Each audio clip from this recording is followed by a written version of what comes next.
currently 28 weeks pregnant and thought I would just hop on and give you a bit of an update.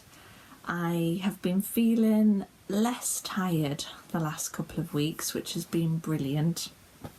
Before then I've been needing to have regular naps when I'm in from work and at weekends and things, but that seems to have died down again, which is brilliant. I still feel quite sick every now and then, which is different to my first pregnancy.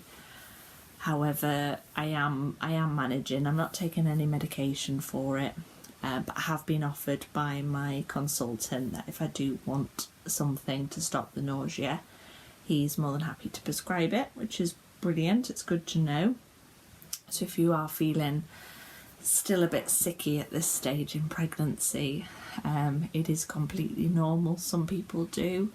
I think it is connected to sort of hormone surges as well. That's certainly what mine seems to be connected to, rather than anything else.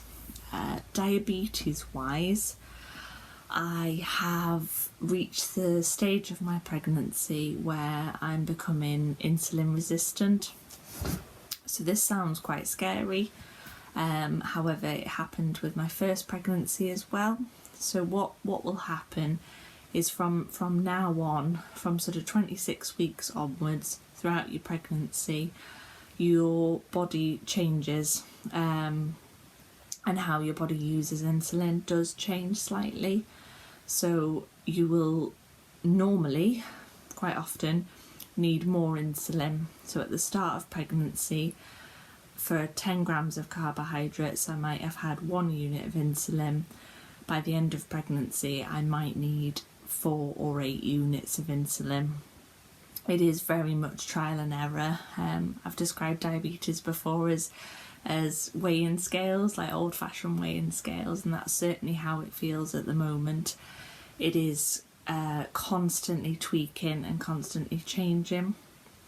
My current ratios at 28 weeks, I'm having 4 times the amount of insulin that I had at the start of my pregnancy, which is, it feels a lot. It does feel a lot, and after I'm eating something like a sandwich, I'm seeming to give quite large amounts of insulin. But as I say, it is normal, and when I do think back to having Theo, it's exactly what I experienced with him. I think you do just forget a little bit, even though he's only, I think he's 2 years 10 months now. It's still a little bit strange and quite hard to remember. A lot happens in quite a short space of time when you've got a little one. The other thing to note with my diabetes, I seem to be having less hypos, which is great. I've tweaked my nighttime insulin. So I have nighttime insulin in the morning and evening, long-acting insulin. And then throughout the day I have Nova Rapid, which I have with meals or anything sugary, any drink, cakes, things like that. And I was advised by my consultant now to start bringing my long-acting insulin up more to try and stabilise me, and sort of reducing the amount I'm having with some meals, because it was the other way round and it was just making me go hypo repeatedly. That does seem to have stopped a lot of my hypos, which is brilliant, and I am feeling much better for it. But as I say, I'm back in clinic again on Thursday, and by then, I mean there's 4 days, by then it could all have completely changed back. So that is the interesting thing being diabetic and pregnant. Your body is constantly adapting and constantly switching. So that's just something to note, and as I say, it's very normal. It can feel quite frustrating and quite unsettling that you are having such big volumes. What I didn't realise when I had Theo was that as soon as you have your baby, so either natural labour or C-section or emergency C-section, your body just switches back literally within seconds, and you go back to the ratio that you started before you had your baby, which just really did blow my mind, because by the end of pregnancy I was having such large volumes of insulin, and as soon as I had an emergency C-section, as soon as I had Theo, it went back absolutely to normal, and it was almost like being diagnosed as diabetic again. So at the start of my diabetic journey, when I was first diagnosed, I would often I became quite sensitive to insulin, so a little bit of insulin could make me hypo, and again I experienced that sort of after having Theo, so it will be really interesting to see if that happens again with this baby in this pregnancy. I am currently wearing my Westlife t-shirt. Very proud of this, my favourite band in the world. But yes, other than that, as I say, they're my main updates. We've been doing lots of prep for baby. We're starting to decorate the nursery next weekend. We're going to move all of the items out of Theo's room into the nursery. So we've got a changing table, a wardrobe and things in Theo's room, and his bed converts back to a cot. So that will all go in the nursery. And then we've ordered Theo a new wardrobe, new bed, new proper single bed. So he's going to sort of really, I guess, feel a bit like a big boy, and we're getting him new wallpaper and things like that. So yeah, hopefully that will help. He seems quite excited with it, and he's chosen a space theme, so everything is planets, stars, rockets. He's quite interested, so it'll be interesting to see how long that will last. What else have I been doing? We've been doing lots of things after Christmas, just in terms of prep really for baby. So we've got our first health visitor appointment soon, and that's just when they come to the house and they have a chat with you. They usually introduce themselves. I'm going to have the same health visitor that I had for Theo, which is probably nice, because I already know her, and it makes it a little bit more familiar. The questions they ask you is nothing that I suppose you wouldn't already know. I suppose they're just checking that you're preparing as best you can for the baby, and I guess that you're aware of your antenatal classes and things like that. The appointment for those came through a couple of weeks ago, so Gary and I will be doing some antenatal classes, although we did them with Theo, and we feel fairly confident in terms of sleep routines, breastfeeding or bottle feeding.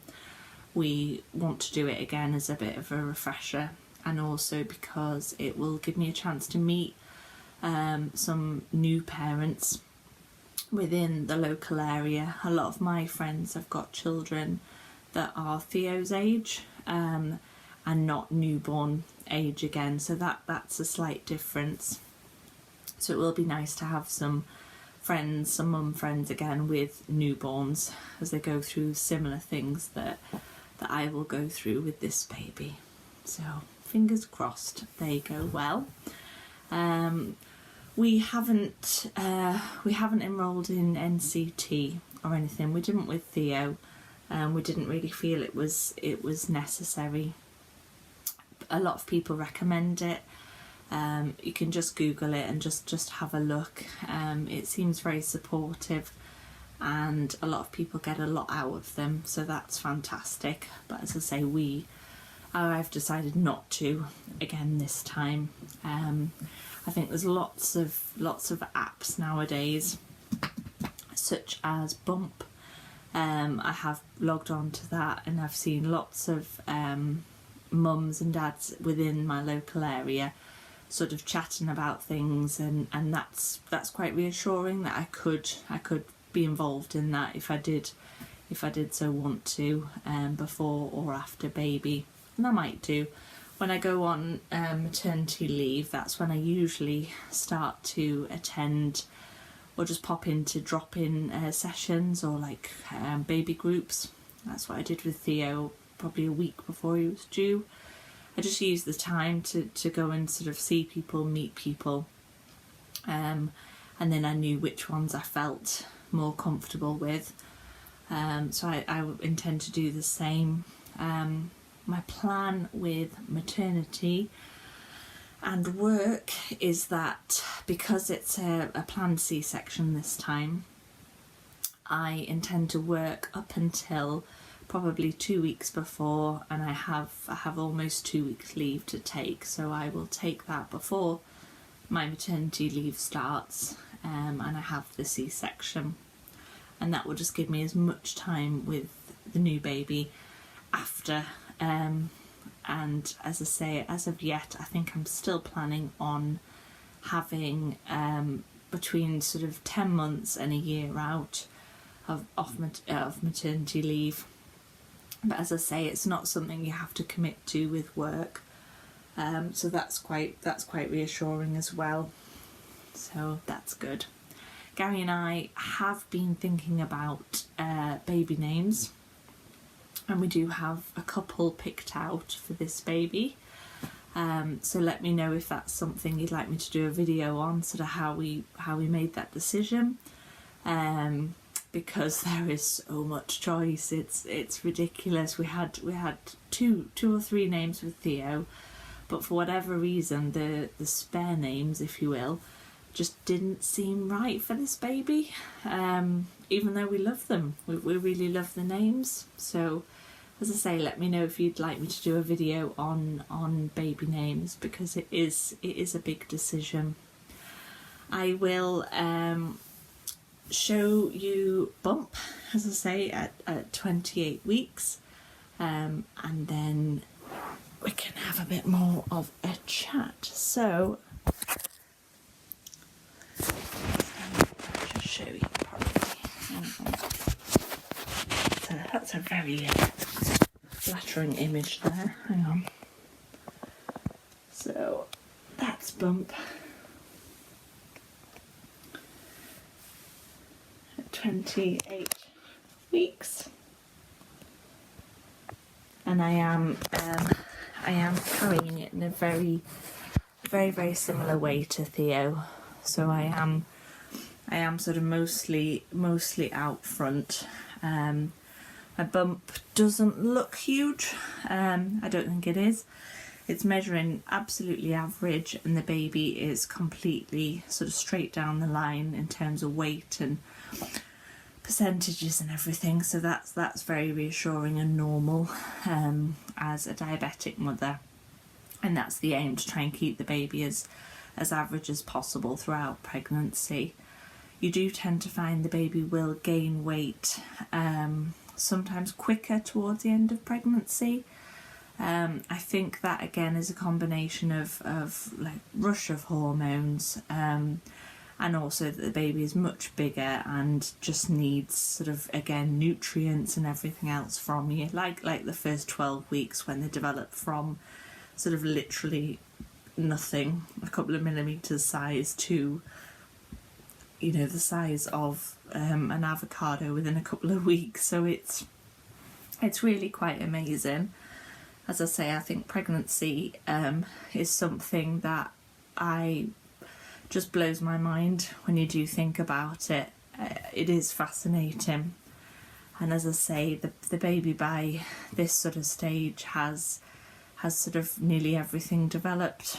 And we've got a scan this Thursday, so that will be really interesting to see, because I think from now I'll have a scan every 2 weeks or every 4 weeks until the end of pregnancy. So really I don't have a huge number to go, but it is nice because you do start to see things like the baby's fingernails and just certain little characteristics in his face. We definitely saw that with Theo, and we've got some photographs of the scans, and you can really tell it's him from when he was delivered. He's got sort of chubby cheeks in the womb, and did come out, and he still has them now, but then so do I. So that's something he definitely gets from me. So it'll be interesting to see if this baby has the same characteristics. Theo very much looks like his dad, and again it'll be interesting to see which way this one goes too. I have a couple of ideas for videos coming up and wanted to know what people thought, so please leave in the comments below if you would like anything specific. But I was thinking of doing a sort of planning for baby, like the items that we've bought. We're going to be using a lot of Theo's clothes that we use for him, so whether you wanted to see certain items that we're I'm starting to wash and things now, items such as more in depth in terms of diabetes, whether that would be of any interest, anything like how I treat hypos. Just leave in the comments below what would be of help, and as I say, I'm more than happy to do videos on those as well. And as I say, I will see you again soon. My name's Tanya, and I make videos on sort of motherhood, diabetes, and just general lifestyle. This is what I'm hoping my channel will be. So I will see you again soon. Lots of love and take care. Bye bye. Hello again. It's a bit later on in the same evening, and I forgot a couple of things that I was going to mention. One of them links in quite nicely in terms of forgetting that. I've definitely noticed mum brain has kind of kicked in this week, so around 28 weeks, being a lot more forgetful and ditzy, so I'm having to write sort of reminders, notes and things to myself. Just simple things like going to the shop and sort of forgetting something. Again, this happened with Theo, that it doesn't seem any different. But yes, I thought I would mention that. I also thought I would mention that the last probably 2-3 weeks, my skin has become really quite blotchy. I've got blemishes, which I don't usually have. Again, I think because of hormones and a huge surge in hormones. That's definitely what I'm seeing with my face. So as I say, you can sort of see it here. It's the end of the day now, so my foundation's not as immaculate as it was this morning. It does usually cover it quite well, but as I say, now you can sort of see what it is like. But they're the main changes that I have noticed.